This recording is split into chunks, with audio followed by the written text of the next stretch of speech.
Right, okay, let's hope that's working.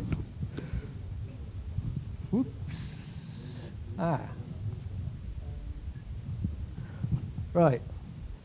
Okay, let's hope that's recording. All right, okay, so spatial data on the World Wide Web. Sorry for the delay, as I say. Okay, so really this is just an introductory lecture. So with a bit of housekeeping, explain how the course is going to operate. Then little talk about epistemology. We're going to get a little bit philosophical to start off with. We're going to think about the process of turning data into information, into knowledge, and into wisdom, ultimately, hopefully. So we're going to talk about the sort of philosophy of data collection, what data is, how it relates to information and knowledge. Okay, this is completely kind of different from the rest of the course, which is kind of highly practical, most of it. So this is the arm-wavy kind of component of it, but it kind of puts what you're doing, I like this because it kind of puts what you're doing in perspective. When you're modeling the world, which is what you're doing in GIS, you have to think about things out.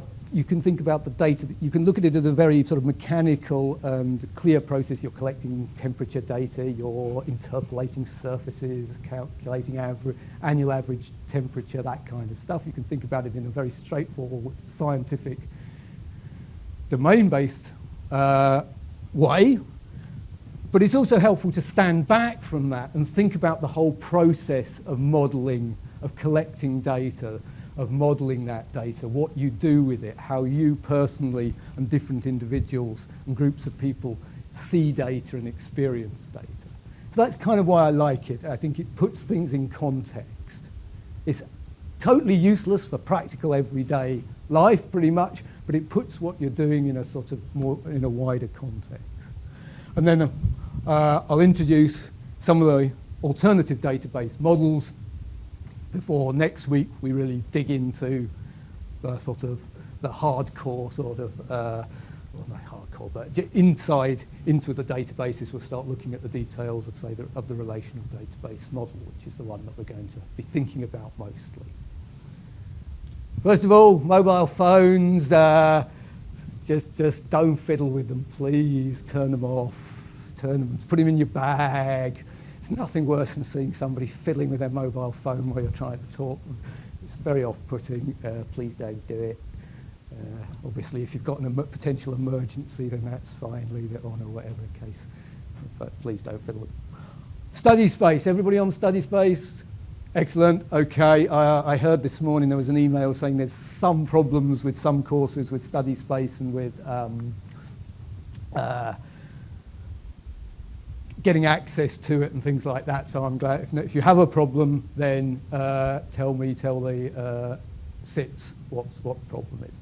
Okay, so I'm not quite sure exactly how your study space comes up, but here's the module here, 77404A. Just click on that, and we have the general study space page.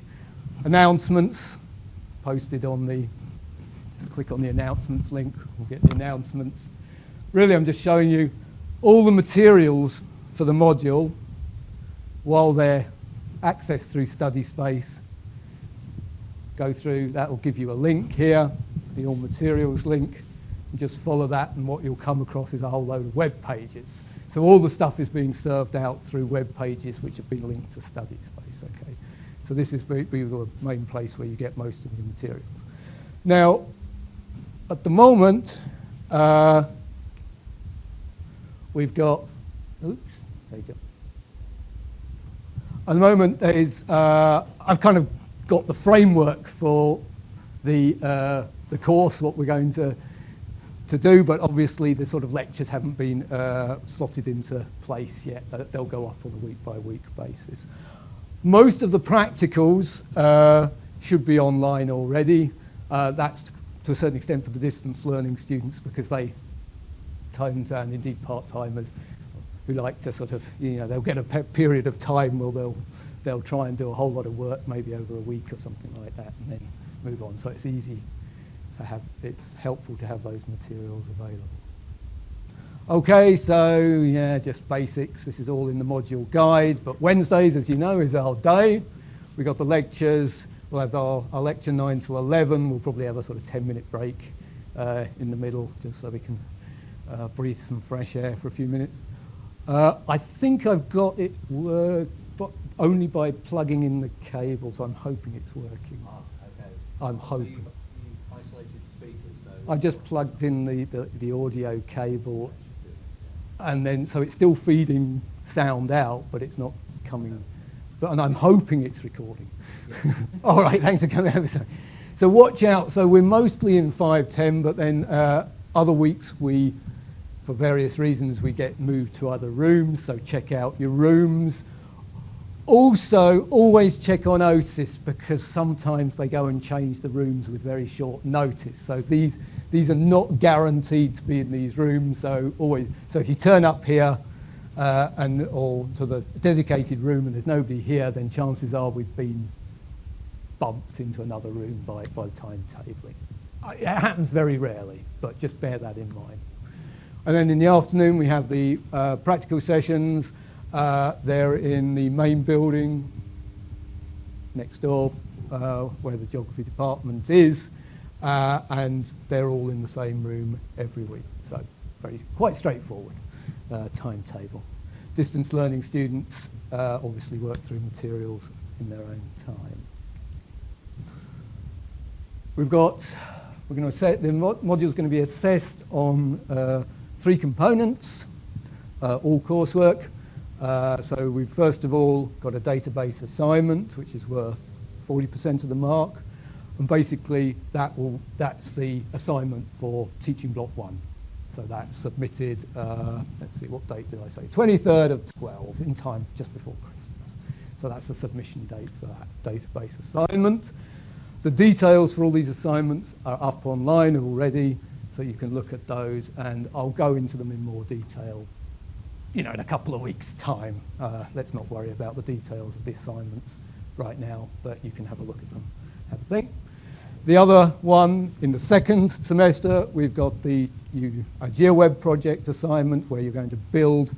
So in the first assignment is to do with getting data into a database, a relational database, doing queries, etc., etc. So the first half is mostly to do with data in databases. And then in the second teaching block, we're going to start building a web-based interface on top of the databases. So hopefully by the end of the module, you'll be able to build databases and basic web interfaces on top of that database. And the final part, 20%, is through an essay, which is a critique. You're going to need to write a critique of a web-based mapping application. So you need to go out, choose a web-based application out there and critique it. So what's the data, where's it come from, how's it presented, how does the interface work, that kind of stuff. Okay. So again, don't worry about any details on that. At this point, I know some people, how many people have programmed? You're the IT man, surely you must have done some programming.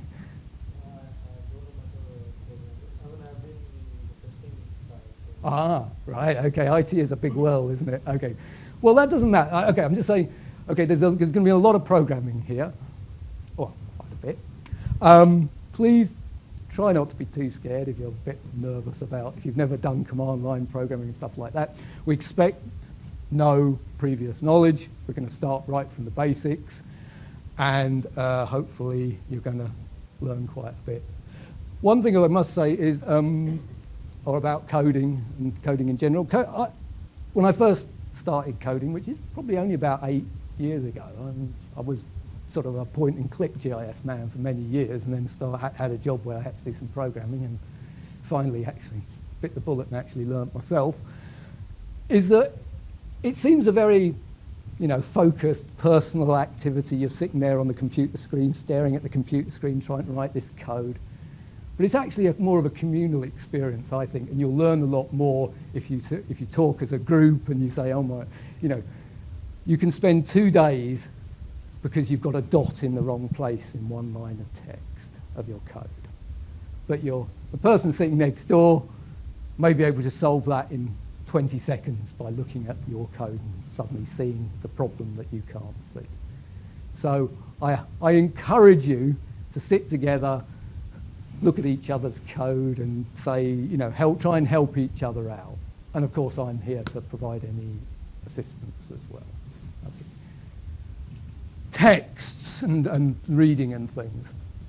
Okay, so modules and courses, modules have core text and additional reading. This module is kind of difficult, I think, because there isn't a core text that covers the entire course. There's no, I've not found that. If anybody comes across a book that he thinks might be suitable, then send it my way. So the core texts, I would say, are a bit wavy-handy. So for the database part of it, this Connolly book's a good standard database text for relational databases. It's got relatively easy to read chapters about relational databases and things like that. So I think that's quite a good book for sort of for the first teaching block part. PostGIS in Action by Obi, unsurprisingly, is a guidebook to using the PostGIS extension to the Postgres database, which is what we'll be using in semester 1, the Postgres database. So that's a highly practical book that tells you how to write various SQL queries and all sorts of things like that. So there's a couple of hard copies in the library. Quite often you can find a PDF that's been chucked on the web somewhere that I can't provide links to or anything, but it's always worth searching for PDFs of these books as far as I'm concerned, if you want, rather than going out and buying one. Although hard copies, I must say, I use PDF. PDFs are great if you want to search for a particular thing, but if you've got a 200-page PDF, it's not exactly a browsable document. It's not exactly an easy read, so you might want to get hard copies. There is this other book, Shikar, which is a spatial databases of tour. That's a good general introduction to spatial databases, and I would say overall for the spatial databases, that's a good book to look at. I think there's a couple of copies in the library, but unfortunately I don't think it's available as an e-book. Anyway, so those are those three core texts, and they're all related, as you probably noticed, to the first semester and teaching block 1. I haven't found a decent book, one book or two books for the second half. So those are it, and it's up to you whether you invest in them or not. Have a look at them. Okay, so quickly, schedule. Okay, this is indicative, as they say, so things might change a little bit. Lectures may be swapped by weeks, their titles may change a little bit, but this gives you a general overview of what we're going to cover.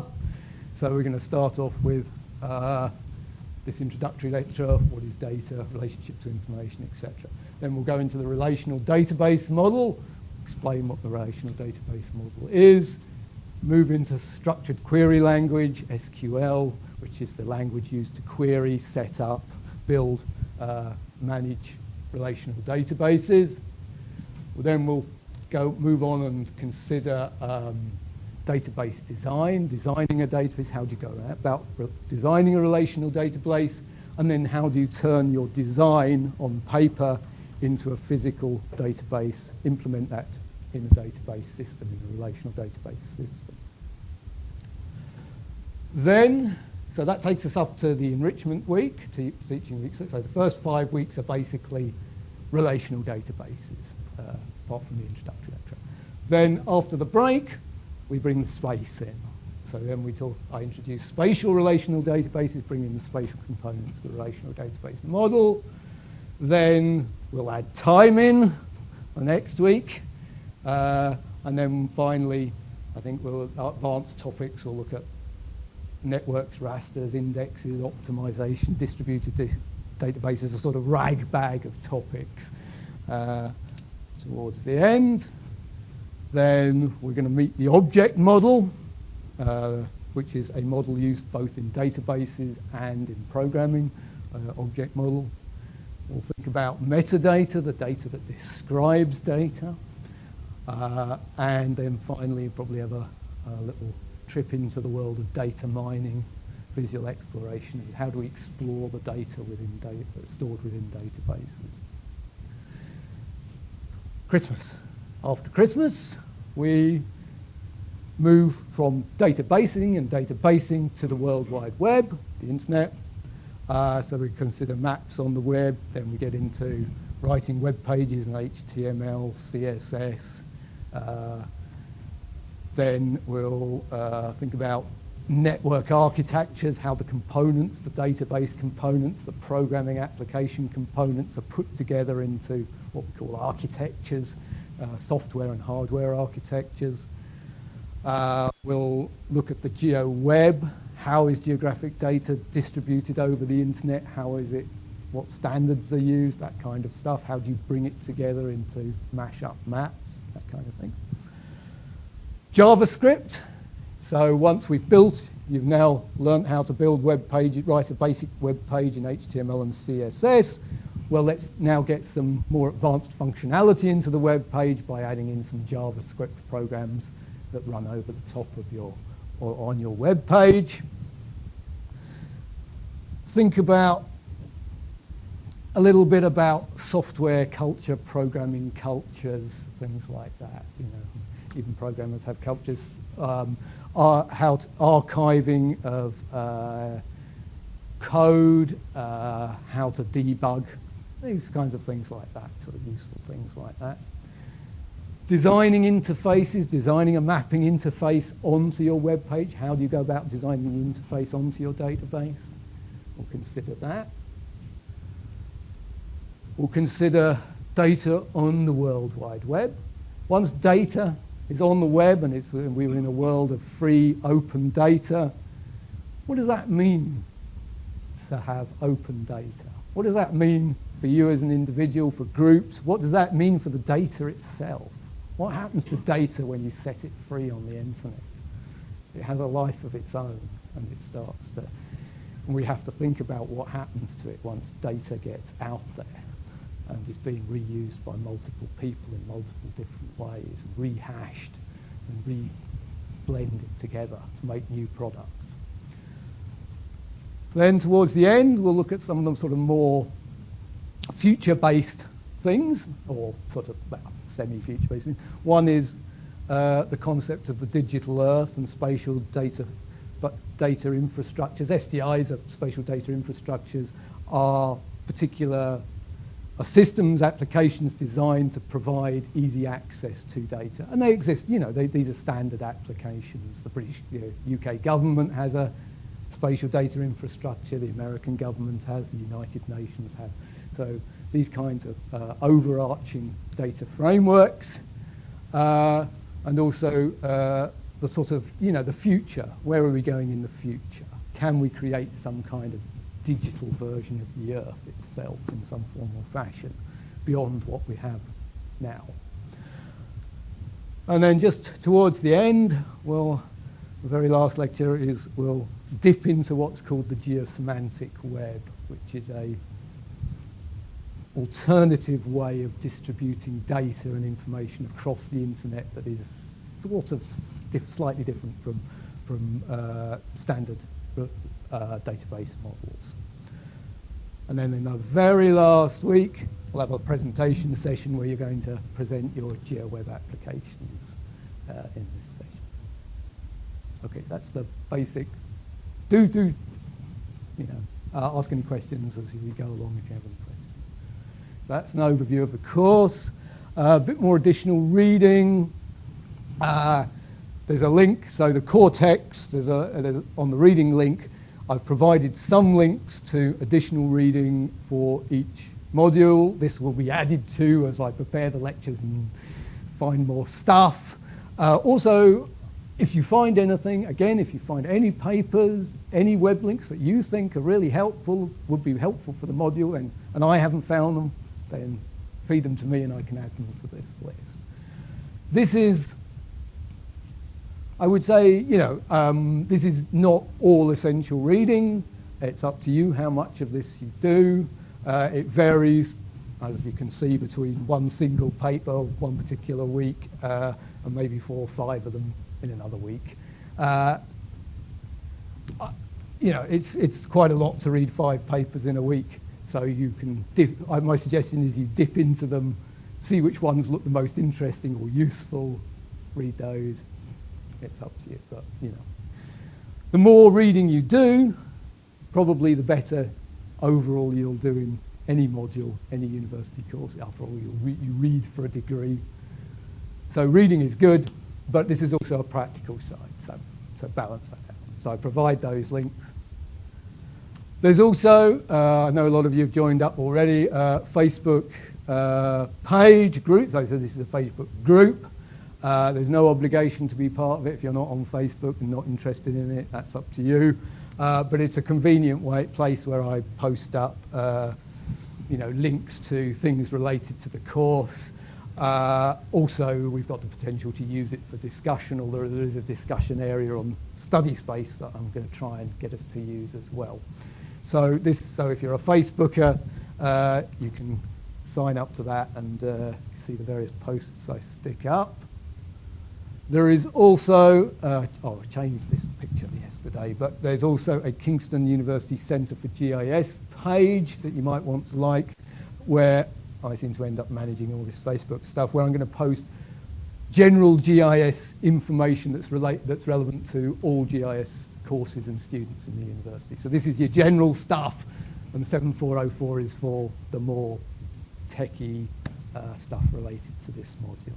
So, just for blatant self-promotion as well, I don't know whether any of you use Pinterest. I'm become quite an avid user of Pinterest, but I have Pinterest is a cloud-based system for sharing images and videos and stuff like that.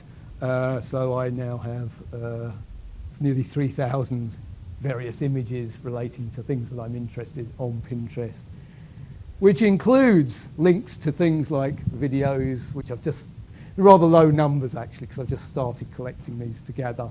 How to web program, how to ArcGIS online, how to do these things. So these are these are links to blog pages and to videos and to other things that are helpful information. When it comes to this module, this particular lecture, this section on information is where I store most of my images. So you have a look there. You might find something interesting there, depending on who you are. So for this semester, we're going to use Postgres database, the Postgres relational database, which is a industry standard open free relational database software. So Postgres is used by very large companies. So it's a fully operational relational database. Kingston University does not support Postgres on its server, despite me asking for it. And that's so what we do is we run something called portable. We're going to use some software called Portable GIS, which runs Postgres on a USB stick. Or on you can install it. A portable bit of software will allow you to put the software into a directory, and then you can copy and paste that directory onto a USB stick, onto a local drive, wherever, and all the links work. So you can move your database around. So my advice is or what I strongly suggest you do, is to buy, if you haven't already got one, a decent sized USB stick. I'm sure a 16 meg would probably be adequate. And to run and install Postgres, the portable GIS, onto a USB stick. So it's probably a good... Is it Mac and PC?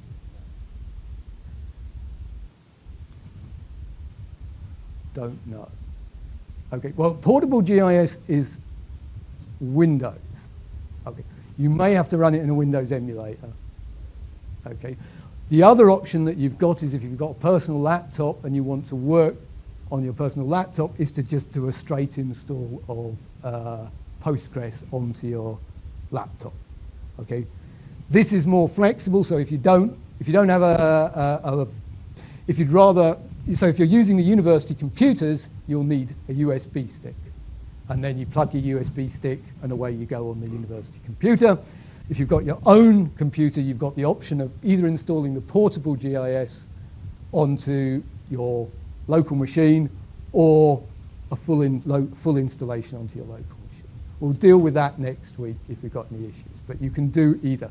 But if you haven't got a decent USB stick, between now and next week, go and bring one in.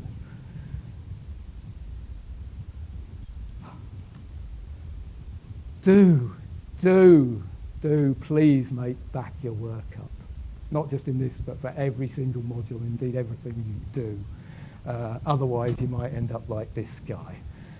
I am one of my master's students from last year, this year, just trying to do his dissertation, had a disaster without backing up his thesis, lost half the work for his thesis a matter of weeks before submission, about a fortnight between submission. He was not a happy chap. Life has not been good to him. So please, please, please back things up every single day.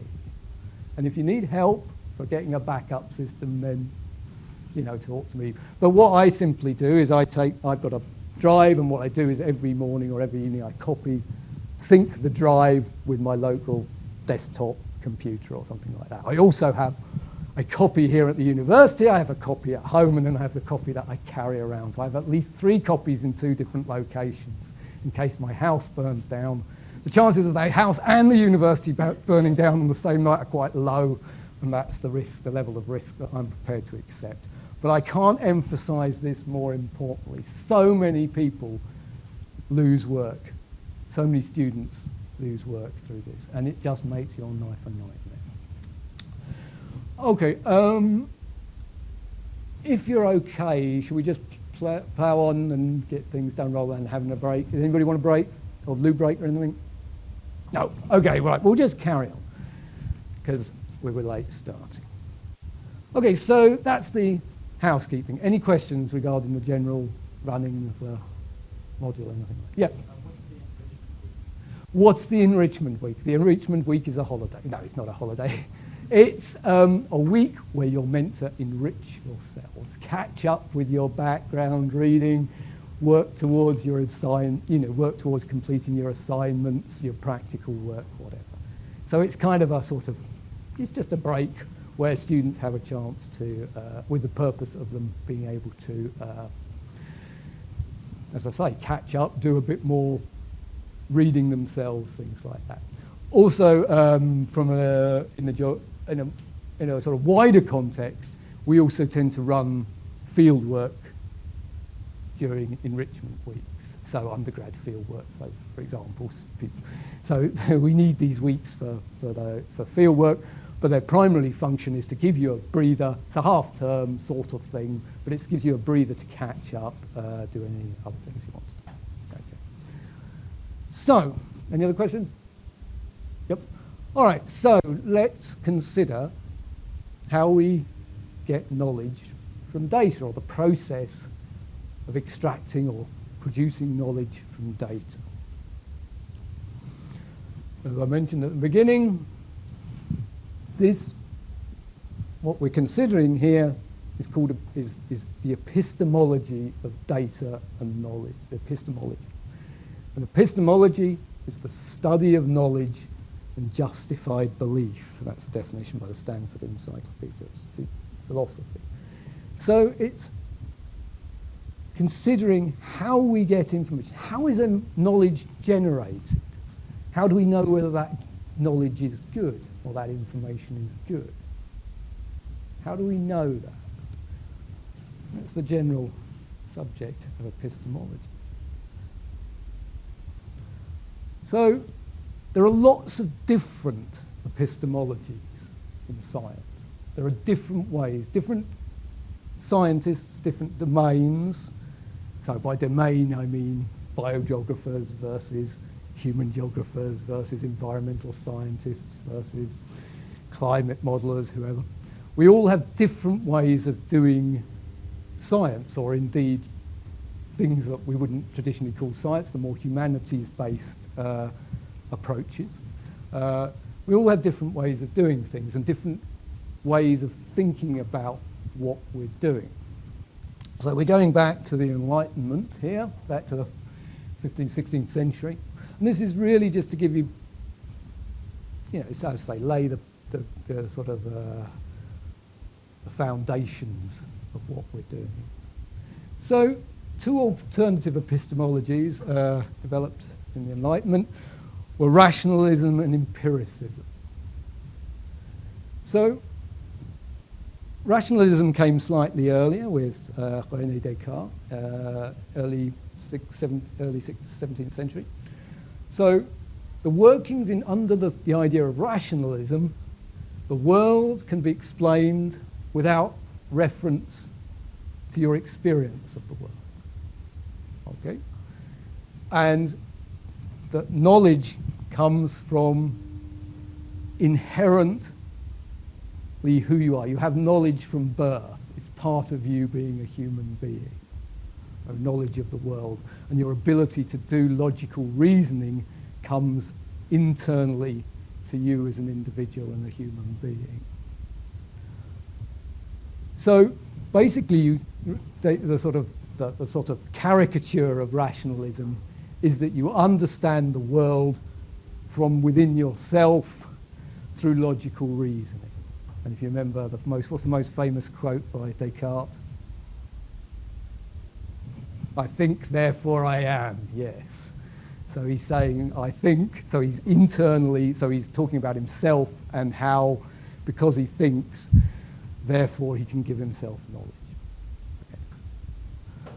Okay. I hope you can see that. Empiricism came slightly later and is linked particularly with John Locke. The idea of empiricism is that the mind is essentially blank to start with.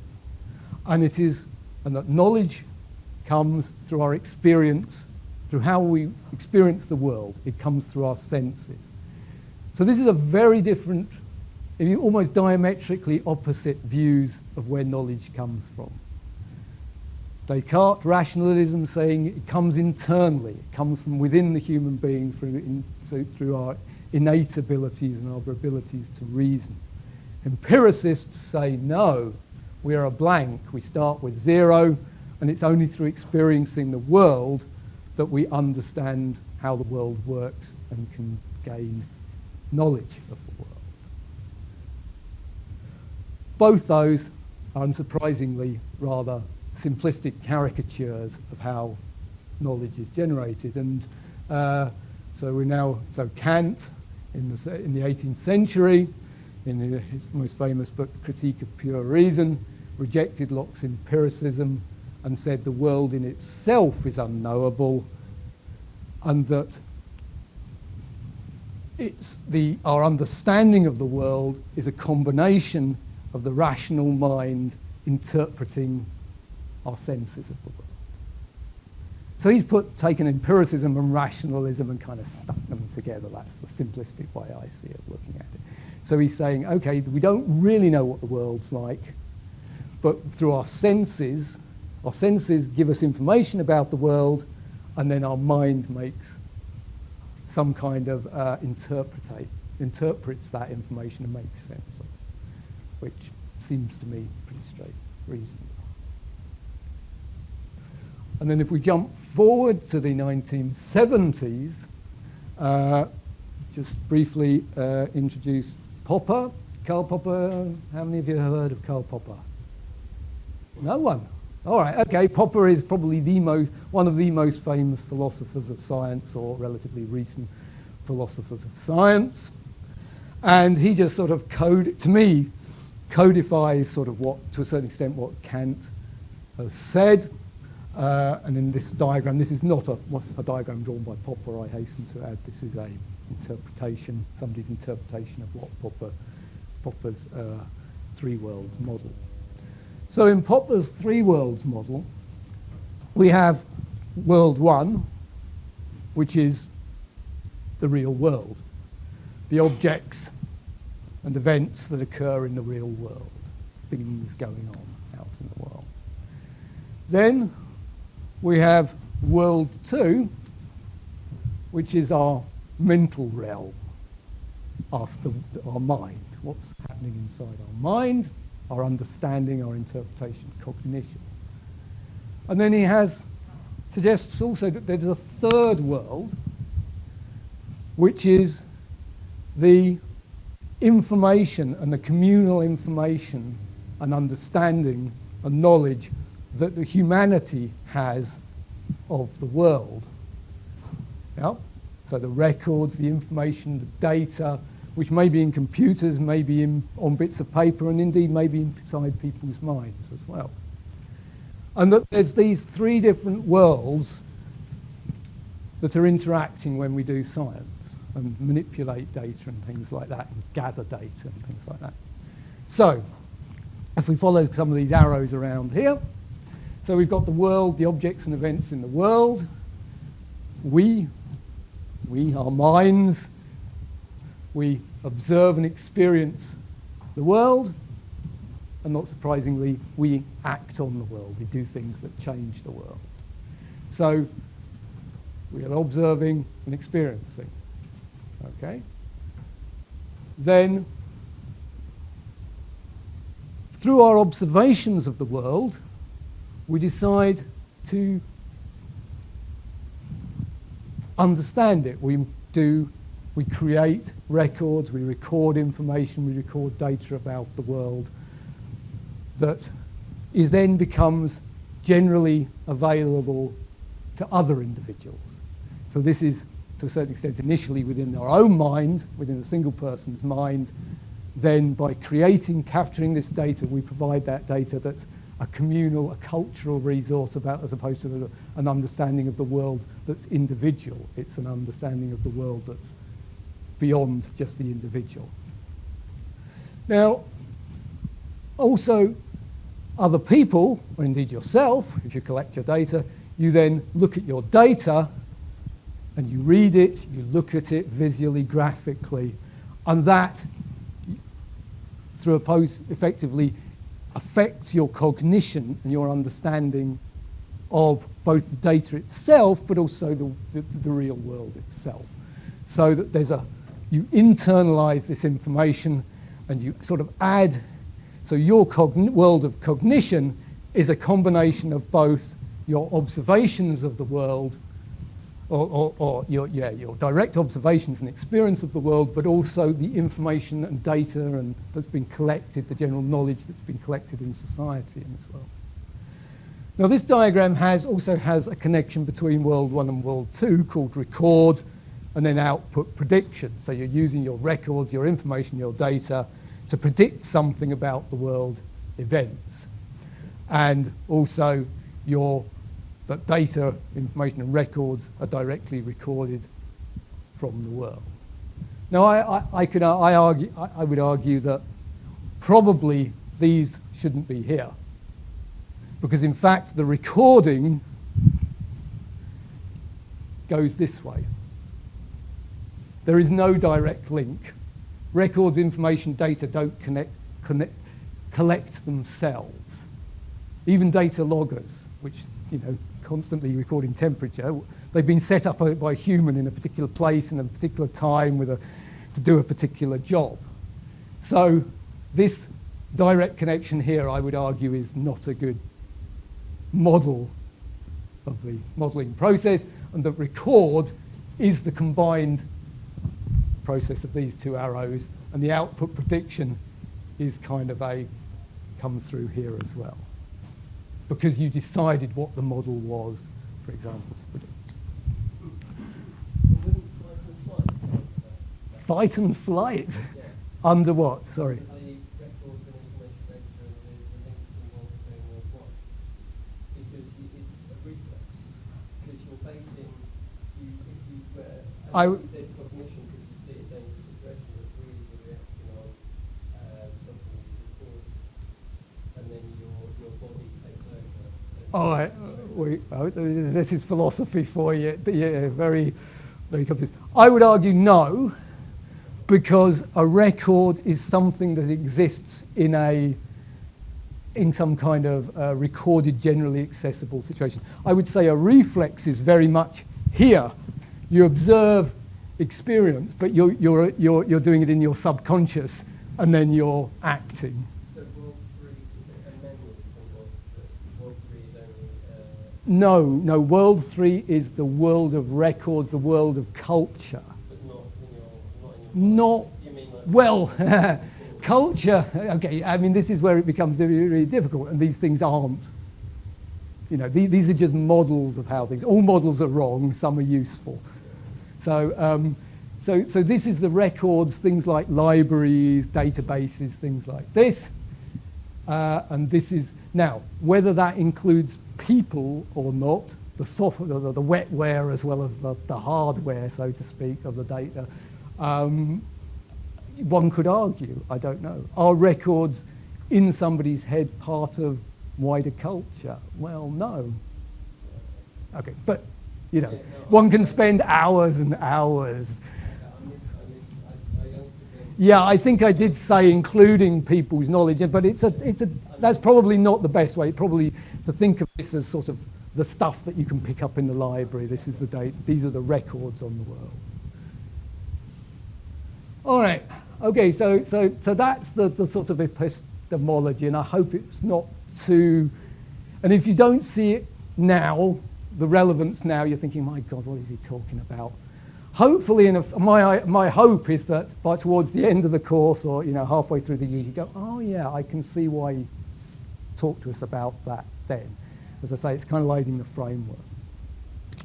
And some of you may always say, well, I just don't care. And that is a perfectly valid way to look at the world because you're interested in practical applications. So you can never think about it ever again apart from this afternoon unless you want to. Okay, so let's have some practical examples. The Anki, you'll discover I'm very bad at pronunciation and spelling.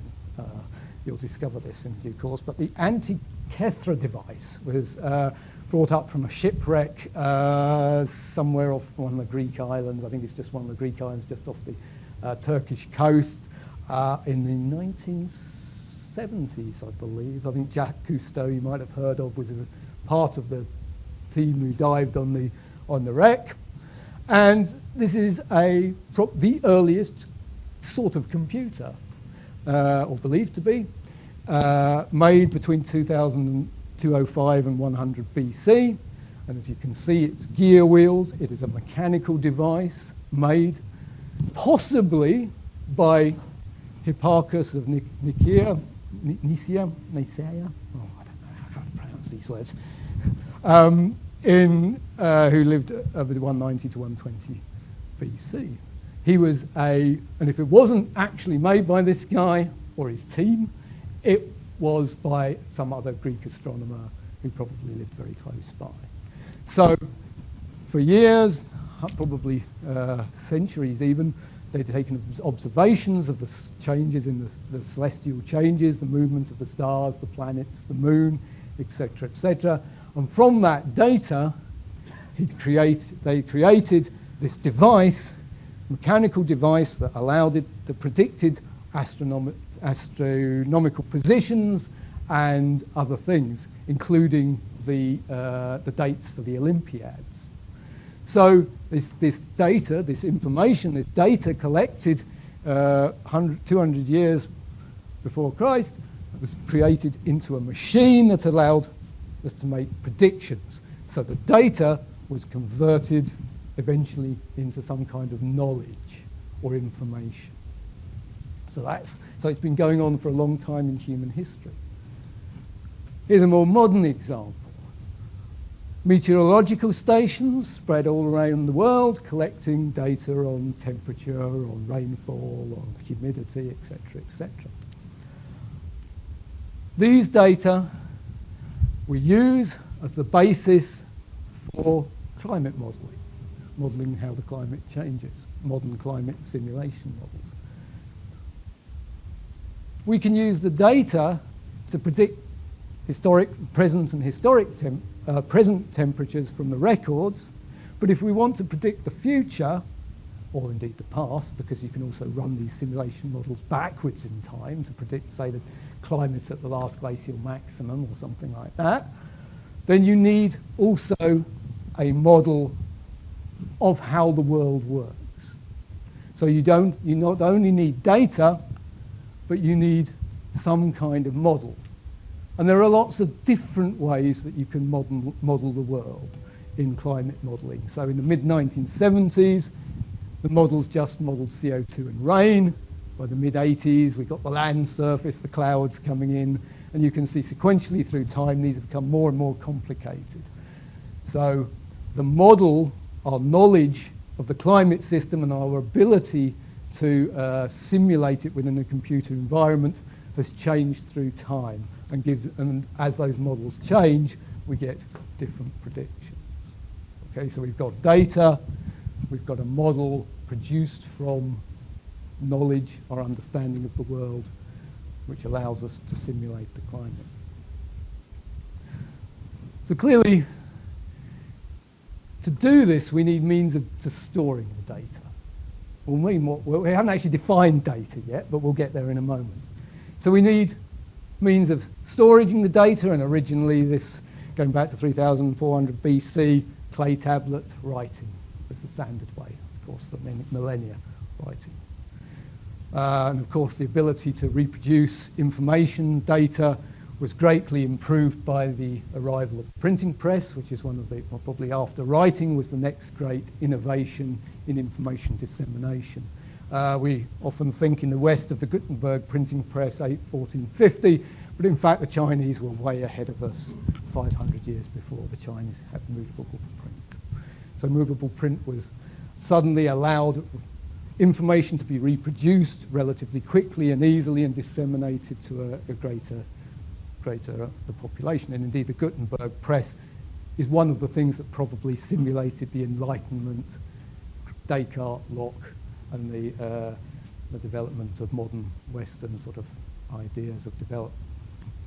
Of course, then we moved into the next great step, was the move into the computer age. Originally punch cards, then through all various bits of tapes, various digital tape. I'm old enough that I've actually had to sling these digital tapes, not into quite a machine like that, but at least these sort of large reels of tape I've had to deal with in due course. And now today, of course, we can store huge amounts of data relatively cheaply, move it about very easily with modern technologies. So we not only need a way of storing the data, but we also need a way of processing that data. And originally it was done by hand, unsurprisingly, mathematics done by hand. Then we have various adding machines, abacuses and things like that, speeded up the process of data manipulation and data processing, our ability to use the information collected to process it into useful products. Computing age really kicked off in the 1940s during the war with Colossus at, where was it? It was, brain's gone. Used to break the German Enigma codes. Bletchley Park, that's it, Bletchley Park, British Secret Service and all that. Today, this is a couple of years old, we now have large supercomputers like this one in China. This was, I think last year when I looked it up, this was the world's fastest computer, the Tianhe 2. For 1 hour is the equivalent of the computational work of 1.3 billion people working simultaneously on their gadgets for 1,000 years.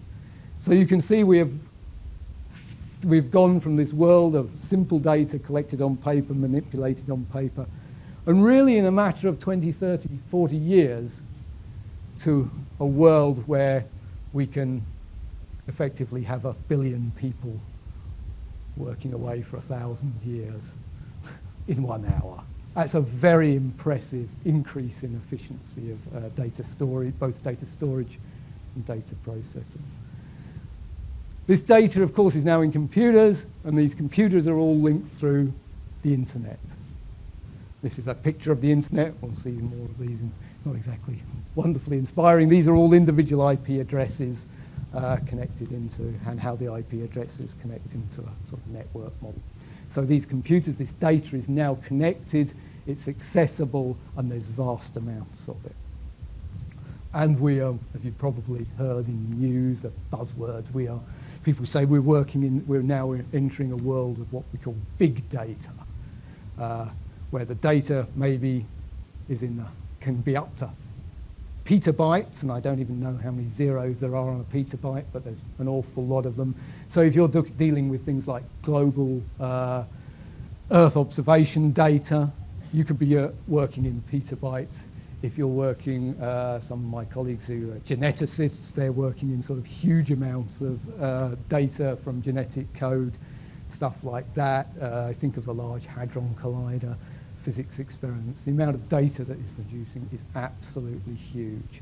And this is one of the big challenges we have at the present day, is how to deal with these very large data sets that are being generated. Okay, so that's kind of the context, and there's nothing, you probably knew most of that anyway. So let's get into the actual, typical. I make my slides in the open source software, the Open LibreOffice, and then I convert them into PowerPoint, and something funny goes on. Anyway, so what is knowledge, and what is data, and how do we get there?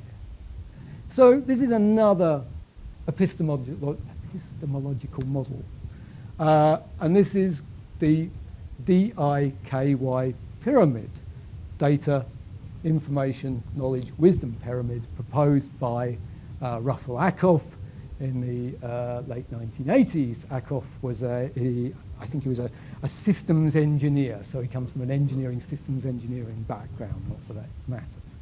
And he proposed this simple epistemological model whereby data gets turned into information, gets turned into knowledge, and hopefully gets turned into wisdom. So let's just run through that pyramid and see what he actually means by that. So here we go. What is data? I probably should have asked you to actually define data rather than just giving you a definition of data. So here's a definition of data. Data represents a fact or statement of event without relation to other things. So, an example here, it is now raining here. It's data, it tells us something.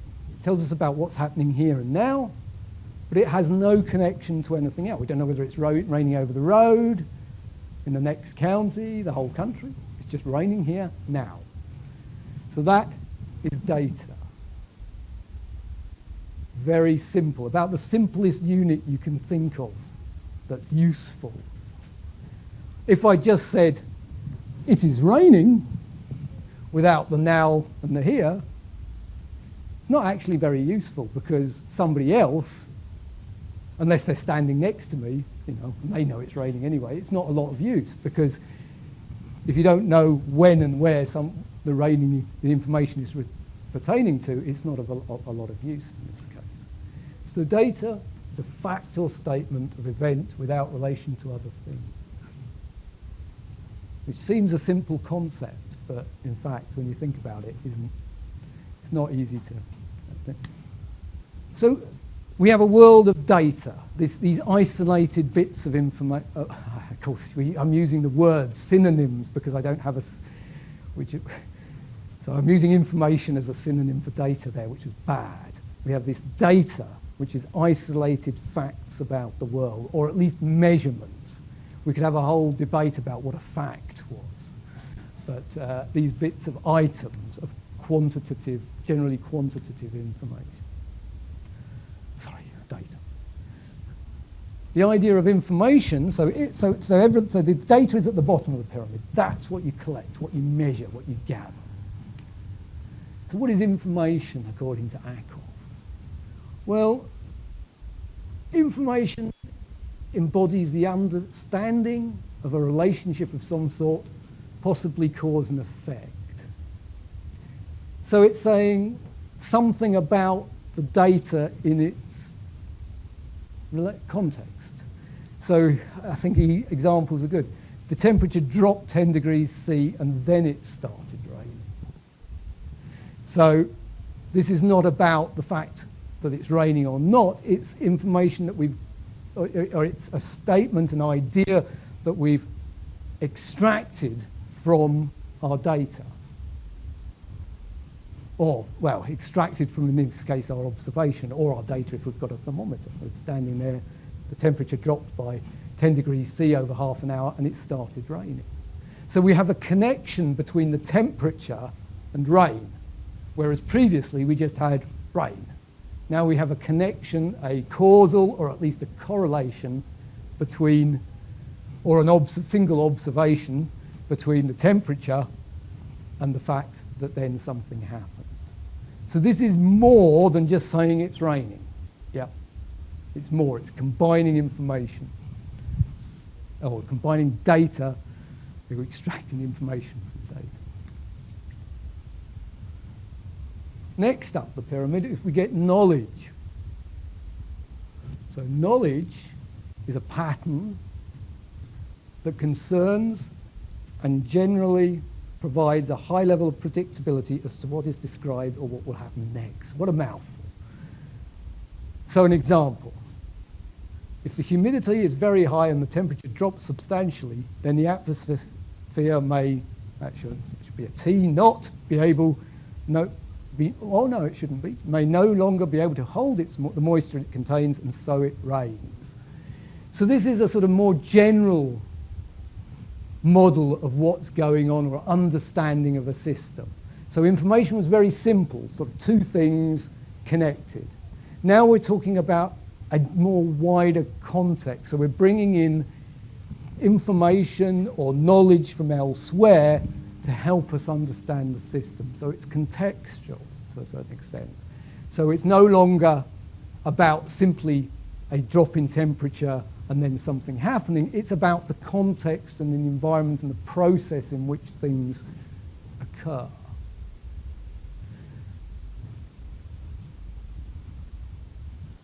Wisdom. So you get to the top of Ackoff's pyramid and he proposes wisdom. So what is wisdom? Well, in this context, it's extrapolative, meaning going beyond what you presently have. And it requires a greater understanding of the fundamental principles, the knowledge, and encompasses the ability to discern good from bad and right from wrong. So it's kind of taking knowledge and putting it in context and say, okay, we've got this knowledge, now what do we do with it? How do we use this knowledge? How do we do it? What do we do with it? What do we use it for? And there's an example here. Rain is the product of all the interactions that happen between evaporation, air currents, temperature gradients, changes, and raining. In principle, we can seed clouds to stimulate rainfall, but is this a good idea? So wisdom is sort of expanding things out and saying, what can we do and how can we, is this knowledge useful in the world in a sort of practical sense? And we can plot these on a kind of graph. So we are, and the graph has axes of understanding and of context. And we can see how, as we extract information and knowledge, extract information from data, synthesize that information into knowledge, and then hopefully act in a wise fashion. And we can see that we can plot this on a graph, on an axis of understanding, where the data is basically researching the problem. Information, they've got the word absorbing, but extracting simple relationships out of that data. Doing the process of taking that various information, those relationships, and combining those into a sort of model, like the climate model that we saw for the simulation model, into a sort of knowledge model of how a system works, and then applying that in the world. We've also got another axis, which is about context, or perhaps I put there connectedness of information. So We start with, at the bottom level, data. We're gathering individual items of data, lots of parts. In the information stage, we're starting to connect those parts together in simple ways. Then in the knowledge section, we take the various bits that we stuck together. Imagine, I don't know, I've got a 6-year-old Meccano. You know, you build your little bits and then you slot them together to make your whole model of whatever you're building. You put those connected parts together to form a whole. And then in wisdom, he's got joining of wholes, so you're taking alternative views of the world, alternative domains, and combining them. Now, Akov estimated that 40% roughly, now how he estimated this is a bit of an unknown to me. I don't know how it was actually estimated, but you know, through his experience, through researching papers and what people have said. But he estimated, and these are probably, I don't know whether these are reasonable figures or not, they probably vary by domain, but you know, the pyramidal structure is correct, even if the percentages are just sort of guesstimates, that 40% of the effort is put into data capture, or the collection of data, the organization of data. So if you're an organization like you know, my first ever GIS job, I worked for the water main. I mapped the water mains of Edinburgh. Huge amounts of effort went into field data capture of the water pipes, where they were, what size they were, whether they were turned on, all this kind of stuff. So huge effort went into collecting those observations. It's a massive undertaking to collect larger data sets. Less effort needs to be put into information processing. Most of your effort is required in collecting the data. The information processing component is a bit less. You need more people on the ground collecting the data than in the office processing, analysing the data. Yep. Knowledge, less effort. Again, who are the knowledge producers? Well, they're generally the higher managers within organisations. So you've got your technical assistants on the ground collecting the data here, lots of them. You've got a smaller number of analysts, computer specialists processing the information, generating the information. And then you've got a number of decision makers, higher level managers, people higher up the chain doing that. And then you finally have the decision makers who actually potentially the high level executives of companies, politicians, everyone else, who hopefully have the wisdom to make sensible decisions based on the knowledge generated at the lower level. So it's to see that that most of your effort usually goes in the bottom level.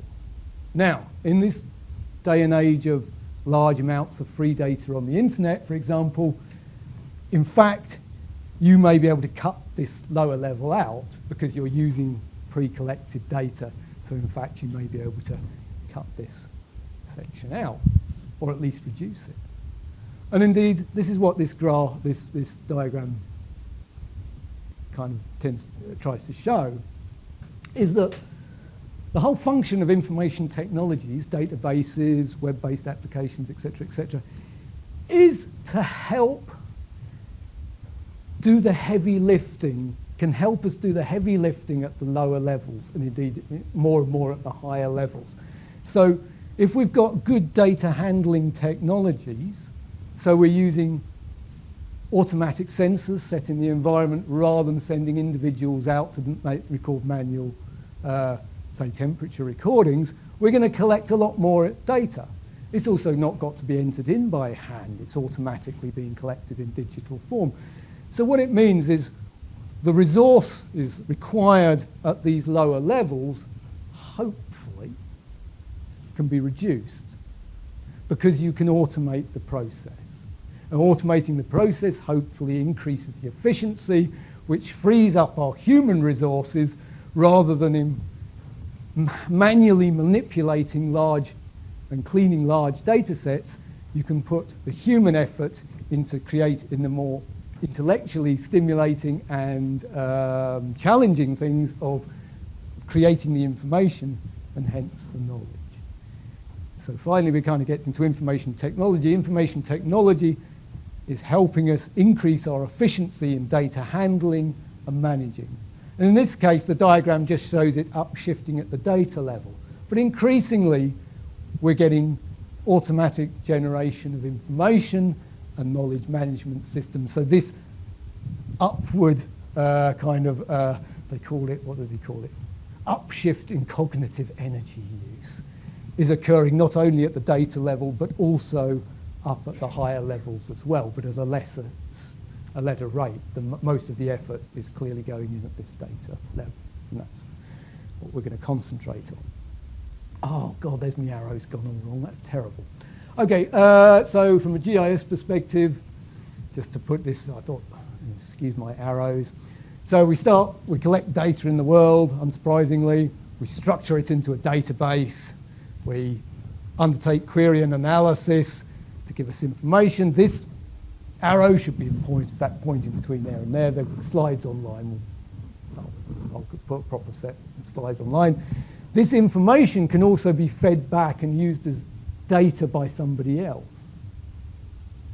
So information like we had, the temperature dropped by 10 degrees and it started raining, that could be somebody could then use that to undertake some kind of analysis on the basis of that information. From information, we go through sort of some kind of knowledge or wisdom filter. We collect this information, we generate this information, we analyze it, we decide how we're going to use it, we make some kind of decision on the world, we act on the world, and that may influence how we collect future data. So that's kind of a very rough and, as I say, rather mangled GIS workflow. But you can see we've got the data, we've got the information, and we've got the knowledge and the wisdom. Garbage in, garbage out. I hope you're familiar with that term. You've heard it before. If you haven't, it's a very sensible one to do. And of course, all this nice, clean pyramid of knowledge, the DIKYW pyramid, is assuming that the information, that the data that's coming in at the bottom is actually correct. And as I hope you know, there is good data, lots of good data, absolute garbage data. So these three pyramids, I can't remember the guy's name, it's on this blog here, quite an interesting sort of counterbalance to the Akov pyramid of perfection and how we move from data, information, knowledge. It's a nice system, and then we have this information technology that helps us through this process. But if the base stuff going in at the bottom is wrong, the whole thing is kind of is tainted, to say the least. So in this, just almost cartoons. So if the data is incorrect, so we've got errors in our data. Almost every data set I have ever met has errors in it somewhere, or a lot of them do. The vast majority of them do. That leads to misinformation, delusion, and ultimately folly, potentially. Missing data, not the same as incorrect data. So incorrect data is wrong data. Perhaps your sensor was incorrectly calibrated, something like that. Missing data is somebody stole your sensor that you put it up with your temperature sensor, you put up in the woods, carefully hidden it, and somebody's gone and nicked it, or it's got broken down for something like that. I talk about these temperature sensors because I spent a few years putting temperature sensors up Pyrenean valleys and things. So we lost data because, for whatever reason, the temperature logger stopped working. Maybe it got too cold. We think that when they get below a certain temperature, these models turned off. Might have been a cosmic ray, who knows. But if we got missing data, then we're having to guess. And if we're having to guess, well, that could lead to ignorance and folly. Basically, this is a problem if we've got missing data and we're having to guess the data. And the third thing to think of is, which is kind of linked to incorrect data, is that people, not everybody is nice and helpful, and people maliciously put out information and data. I'm sure you've heard of the conflicts over things like Wikipedia pages and things like that. People have agendas. And in a free, open internet where anyone can say anything, you've got to be careful where you're collecting your information and how truthful that information is. It may be that people have just genuinely put in incorrect data. They've got all the best motivations, but they've done something wrong. For example, as I say, I'm a biogeographer, so I was collecting records of a particular bush cricket all across Europe, and to find records in Eastern Europe, which was quite hard, I would search on the internet and I would find photos of, on Flickr or something like that, where somebody's geocoded a photo of an insect. And they would say the species I was after was called Epiphagera, not that that matters. But somebody would put a photograph up and they call it Epiphagera, and they thought it was Epiphagera, but it wasn't, it was some other species. So therefore that is incorrect data. Other people, particularly with things like where it's very sensitive information, for example, may put out they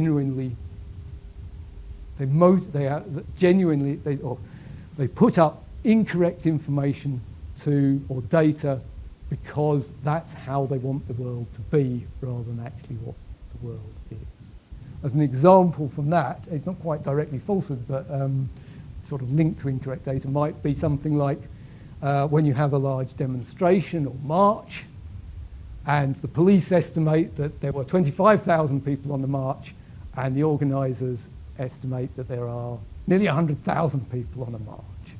And these figures can be that different. Now, is that two people genuinely trying to estimate the number of people on the march, and just getting different figures, in which case that's possibly incorrect data? Or are people actually have they have an agenda to make the march seem small or seem large?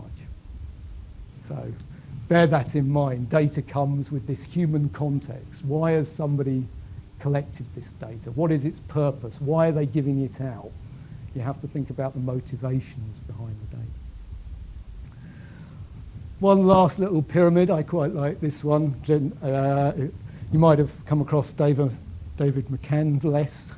He's one of the big InfoVis guys in the country at the moment. This is his take on the hierarchy of visual understanding. And I like this because it takes us away from this very simple view of data as a quantitative measurement of something. So in this example, you maybe can't read this here. You can have a look at it in due course. So at the data level, he says discrete elements, words, numbers, codes, tables, databases, he says here. And he's got the functions that happen at this level: categorizing, calculating, collating, quantity, whatever it quite means, quality, it's quantity, he says, and collect. And then at the information level, he's got linked elements. So his analogy, his metaphors are sentences, paragraphs, equations, concepts, ideas, questions, simple stories. And in that section, when you're creating information, you're contextualizing, you're comparing, you're having a conversation, you're connecting, you're filtering, you're prioritizing, you're ordering, you're putting them within a context frame. And then finally, we won't bother about the wisdom section, but when we get to knowledge, his analogies are sort of chapters, theories, axioms, conceptual frameworks, complex stories. And in that, the process is one of structuring, interpreting, evaluating, and deconstructing. But what I like about this one is it starts to introduce not just hard numbers or facts, data facts, but the soft side of things as well. The words, the sentences, the paragraphs, the text. Because not all data or information or data is available in nice digital tables or something like that, structured into a database. A lot of it's in free text, in the text on the internet, in text on books, various other places. And just with a final, oh dear, we are running over a bit. The final bit on the epistemology. This is a new one that I'm just getting my head around myself, called the M3 modern meaning model, which is proposed to replace or as a more modern version of the Akov model. And this emphasizes the fact that you have what we could call hard and soft data and information. So there's an axis here of structure. So structure, how things are organized into structures, data structures. And we're going to meet an awful lot of data structures over the coming weeks. In fact, in the final bit of the lecture, we'll do an awful lot of data structures. So strict data structures where everything's organized into a particular way. There's a structure and you have to fit your data into that structure. And the relational model and many of the database standard data models require strict structuring of data. And this is where he thinks a traditional data exists. But there's also all this loose, or he's got loose or unstructured data. The data that's in scientific papers, that's in government reports, that is not digitized and downloadable of a table, but still exists there. And of course, a lot of that is more knowledge-based. So, and then on the other axis, we have the locus, where that data or information exists or knowledge exists. So in this case, we have the physical. It's on paper, it's on computer disk, it's on, I don't know what else you get, bits of clay, clay papyrus. Is it in the head? So is it, or is it in the interpersonal, the cultural world? So is it in your head? Is it in some kind of physical archive? Or is it in the cultural world? So, just run through really quickly here. So, from the real world, and we come from the real world, hard data, hard information, strictly organized, structured, carefully structured on some kind of physical system in a database. This is your classic data in a database. Yep. What a database is, we'll get on to in due course. This is that. This is content. This is looser. This is things like text and papers, stuff that doesn't follow a strict format. It's semi-structured or unstructured information. Or data. Observations, personal observations, reflections, experiences. Somebody's personal experience of a place, for example. It may include interpretations and things like that, but it's sort of soft information. It's not structured. And then what we do is we interpret the data and we kind of create, what they say is, he thinks you create this data, you create this soft information. Now, I'm still getting my head around what I actually, and what I understand as soft information. I'm still trying to get my head around this. So that gets interpreted. And then knowledge exists in the mind. So here we are in Popper's World 2. So this is World 1 here. We're coming in from World 1. The hard data is still kind of in World 1, Popper's World 1. Here we've got we extract the information, soft information from the hard information, and then we use that. That's how we understand, that's how we develop our mental understanding of a process. We understand the process both through the consuming, the consuming and understanding of information, but also through experiencing the world ourselves directly, okay, which we saw in the epistemology. So it's a combination. Our explicit knowledge, or our knowledge, comes from both the data and our personal experiences of the world. And then our understanding of the world gets then pushed out into the cultural environment where other people interpret it, and that may then feed back to us. So I write a paper on such and such, and I say, my view of the world based on my data looks like this, and then somebody else says either I agree with that or I disagree with it, or I agree with some of that, and then some of that comes back to me and I reflect on what I do, which may change how I interpret my information and how I go about collection data. As I say, that's a new one to me, and I'm still getting my head around that one. So, summary, epistemology, humanities accumulated vast quantity of data. The rise, as you probably know, is almost exponential in the collection of data at the moment. It's just quite staggering how much data is being collected now. The process, why do we collect data? Well, we collect data because it's useful to us. And it's only useful as to when we have extracted information and then generated knowledge from it. So this is why we collect data. We collect data because of knowledge. We don't collect data just simply for the joy of collecting data, although there is some joy in collecting data. And it's important to notice that there really is, although that's a very simple linear thing, this is a very complex epistemological activity. What data you collect depends on how you understand the world as an individual, but also how society and culture understands the world. And your view of the world may be slightly different from the overarching cultural view, and of course there may be different views within the culture. So there may be different groups of people who view the world in different ways, and therefore would collect data in different ways. So how we collect data, it depends on our understanding of the world, which has been generated quite a lot through previous data that's been collected and previous knowledge that's been generated. To be useful, information and knowledge products must be organised, understandable and accessible. And that's where the information technology really comes in. This is about thinking about the context in which you collect data and how you process data, the sort of overarching context. But the information technology is about making that data accessible, mobile, useful. And of course, we've got various information technology tools. Our number one tool is going to be databases.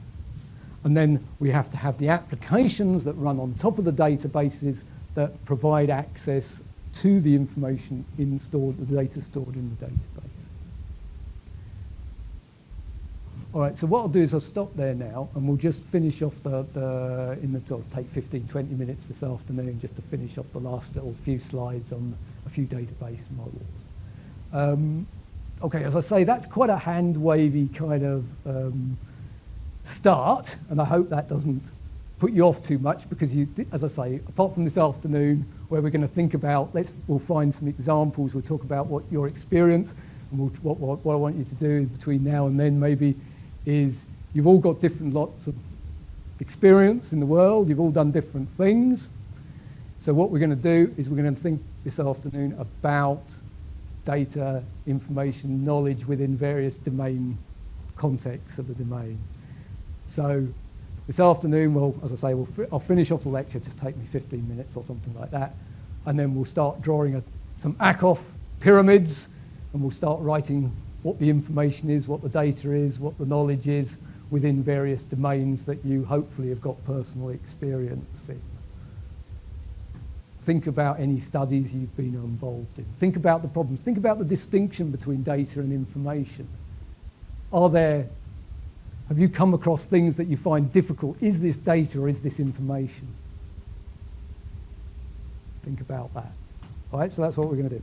Now, so we'll finish off. Any questions? No. Okay, now today, so Wednesday, we're on Wednesdays today. So not this week, but in future weeks, and I'm not sure whether it's every week, there's going to be what's called the CSER seminar, which is the Centre for Environment Engineering. It used to be something, we've gone through a restructuring and they've changed the name. Anyway, it's the seminar series basically for the Geography and Geology department. There isn't one today, but in future weeks they run between 1 and 2 o'clock, and I can forward you the details. It's kind of handy to have them the day you're in, so if you fancy going along to those, then do come along. There are all sorts of subjects. So you might learn about mineral deposits in Africa one week, and you might learn about, sort of cultural understandings of place another week. So it's not all GIS by any means, but we'll try and get a couple of GIS things. But it's interesting to understand what people in the department are doing, what other people are saying. I mean, they're worth going along to see. The other thing is, I noticed, conscious that there's, you're only in 1 day a week. Would you like to have a sort of, I'm quite happy to go have a cup of coffee, just general, sit round and chat in the Picton room after the lecture. If you're interested, we can do that. If you're not interested, we can not do that. They're not, what I understand is there are not many opportunities for you to just chat informally to staff members and indeed each other, especially if you're a part-time student and you're only occasionally in. So if people want to come to, do you know where the Picton room is? If you come in the main entrance into the main building, it's the little sort of refectory on the left, and it's only for postgrads and staff, so it's where we escape from the undergrads. So I will take my stuff back to the office, and if you fancy meeting there for a coffee in about 10 minutes, we have a coffee there and what have you, and then we meet again at 2 o'clock in the main building, 2005. Well, we'll just have a little sort of paper, finish off the lecture, as I say, a little paper exercise thinking about the ACOF model, what is data, what is information, and things like that. All right? Okay. All right, thanks. So, Picton room in about 10.